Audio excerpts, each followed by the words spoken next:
Silent killer kung ituring na Department of Health ang sakit na tuberculosis. At sa gitna raw ng COVID pandemic, naantala ang programa kontra TB na nagpalala ng hawaan. Yan ang tinutukan ni Lea Alves. Isa si Tatay Romy, di niya tunay na pangalan sa halos 100 tuberculosis patients sa Batasan Hills Super Health Center sa Quezon City. Ano yung mga nararamdaman niyo? Naubo-ubo kaunti, tapos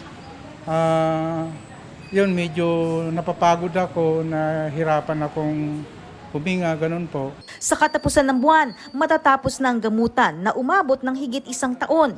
Ayon sa health workers, ang stigma sa sakit na TB, isa raw sa mga hamon sa paghahanap at paggagamot sa mga may sakit. Binababa po namin sila sa mga bahay nila. So, dinadala po namin flip chart namin, kinakausap po namin sila. Every time na pupunta kami dun sa kanila, ino-orient namin sila na ganito po ang TB, hindi po dapat natin ikahiya kasi ito po naman ay nagagamot. Ang tuberculosis o TB na dulot ng isang bakterya ay isang nakakahawang respiratory disease o sakit sa baga. Sa datos ng World Health Organization noong 2021, tinatayang nasa 741,000 ang active TB cases sa Pilipinas. 15% ang itinaas na mga kaso mula 2015 hanggang 2021. Sa gitna raw ng COVID pandemic, bumaba ang bilang ng natetest at nagagamot na TB patients, kaya raw nagpatuloy ang hawaan. Nasa 60,000 ang namatay sa TB sa Pilipinas noong 2021 batay sa datos ng WHO.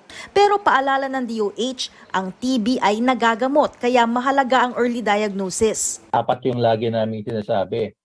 Kung meron kayong ubo, lagnat, pamamawi sa gabi o night sweats, o di kaya pagbaba ng timbang, no?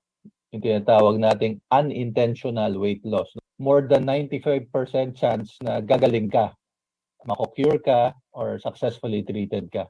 Pero yung mga hindi nagagamot dahil hindi sila na-diagnose, hindi sila nagpa-check up, or na-diagnose sila pero hindi sila uminom ng gamot, no? Almost all of them, no, will die within the next 2 years if left untreated. Bagamat 90% daw sa may exposure ay kusang gumagaling, high risk ang mahina ang immune system. May TB cases daw na walang sintomas at sa x-ray na lang nakikita. Kaya mahalaga ang regular check-up. Libre ang test at gamutan ng TB sa mga health center.